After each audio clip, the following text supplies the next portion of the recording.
आज हम लोग ग्रहों की गति से संबंधित अध्याय गुरुत्वाकर्षण के विषय में पढ़ेंगे। गुरुत्वाकर्षण किस प्रकार की शक्ति है, इसको आज हम लोग जानेंगे। जैसे कोई वस्तु अगर ऊपर फेंकी जाती है तो धीरे धीरे हम देखते हैं उसका वेग घटता चला जाता है और किसी एक बिंदु पर जाकर उसका वेग शून्य हो जाता है। उसके बाद वो वस्तु नीचे लौटने लगती है। इसी तरीके से जब वो नीचे लौटती है तो उसका वेग क्रमशः धीरे धीरे बढ़ता चला जाता है। ये किस कारण से होता है? इसमें पृथ्वी की गुरुत्वाकर्षण शक्ति लगती है। यानी पृथ्वी की जो गुरुत्वीय शक्ति है वो क्या है कि किसी वस्तु को वो अपने से दूर नहीं जाने देती है, अपनी तरफ खींचती है। इसी को हम पृथ्वी की गुरुत्वीय शक्ति कहते हैं। अब हम लोग जानेंगे कि स्मॉल जी तथा कैपिटल जी में अंतर क्या है,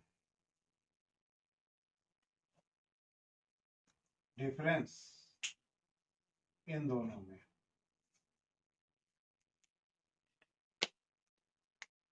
तो इन दोनों में पहला डिफरेंस तो ये है कि स्मॉल जी गुरुत्वीय त्वरण है,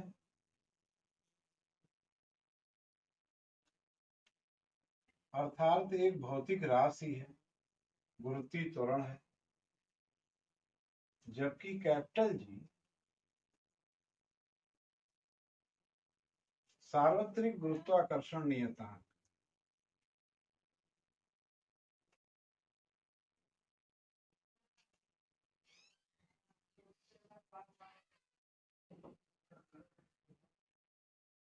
नियतांक, ये पहला प्रमुख अंतर है। दूसरे नंबर पे कैपिटल जी का मान पूरे ब्रह्मांड में एक समान रहता है, जबकि स्मॉल जी का मान भिन्न भिन्न स्थानों पर भिन्न भिन्न। तो ये दो प्रमुख अंतर हैं। एक और भी हम कह सकते हैं कि जी एक भौतिक राशि है, स्मॉल जी एक भौतिक राशि है,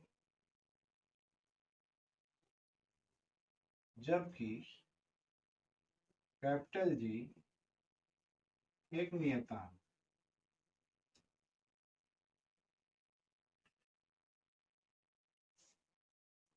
मतलब स्मॉल जी एक वेरिएबल क्वांटिटी है,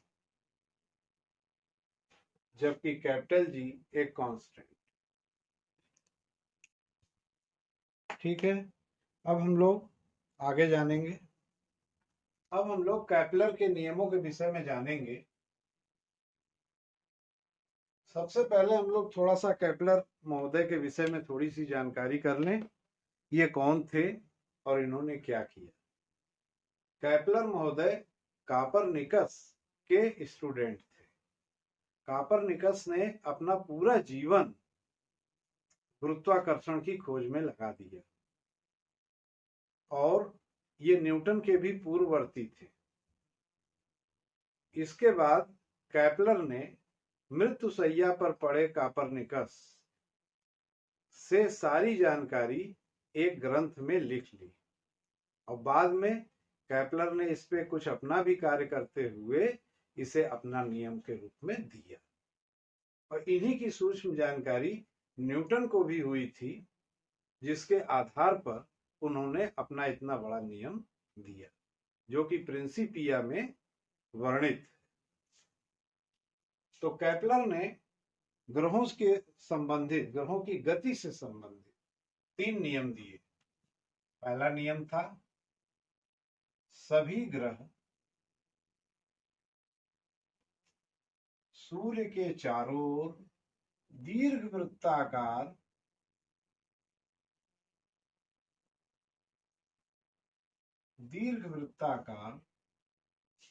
कक्षा में चक्कर लगाते हैं, जबकि सूर्य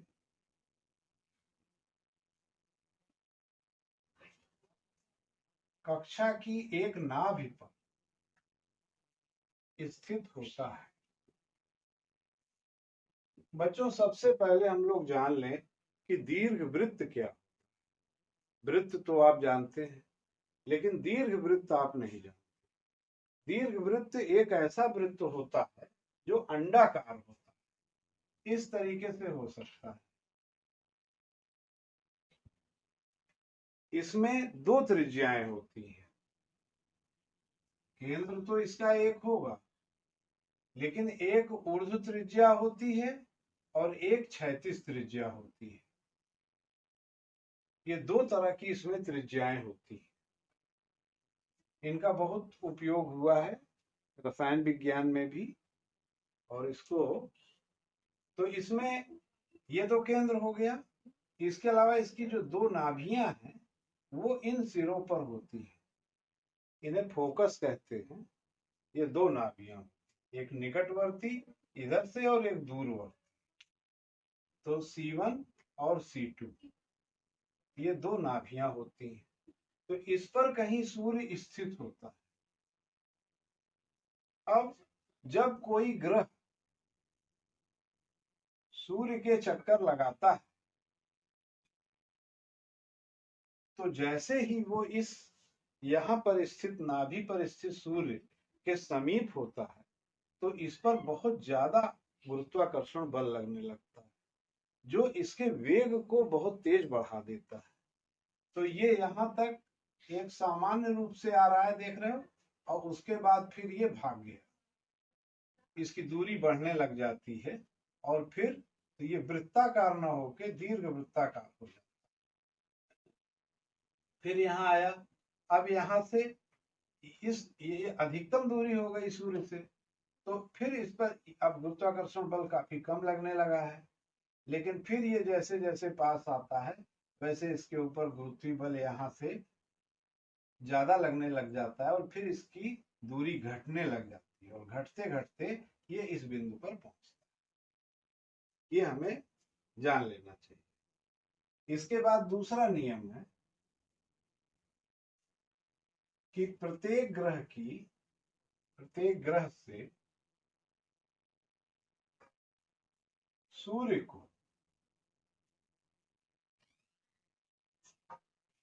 मिलाने वाली रेखा समान समय अंतराल में समान क्षेत्रफल पार करती है। अब देखिए, यहां पर कहा गया है समान समय अंतराल में समान क्षेत्रफल पार करती है। कोई ग्रह, किसी ग्रह से सूर्य की जो दूरी होगी वो एक रेखा नहीं होगी, वो एक क्षेत्रफल बनेगा। जैसे मान लीजिए कि यहां पर है ग्रह, ये है, और सूर्य ये है। तो इस पे जो किसी क्षण विशेष पर जो दूरी होगी वो इसके व्यास पे आएगी। ये तो ये वो क्षेत्रीय दूरी होगी जिसे कि ग्रह एक समान समय अंतराल में पार करता है। इसके बाद इसकी एक दूसरी पोजीशन आएगी, यहां पर आएगी। इससे आप मिलाइए किसी दूसरे बिंदु को, ये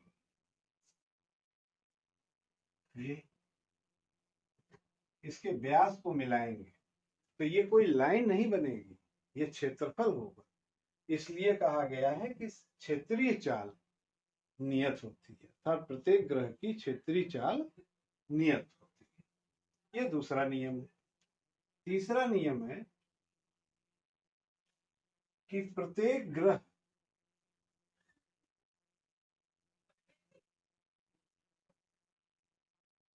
का सूर्य के सापेक्ष परिक्रमण काल का वर्ग उसकी सूर्य से दूरी के घन के अनुक्रमानुपाती होती है।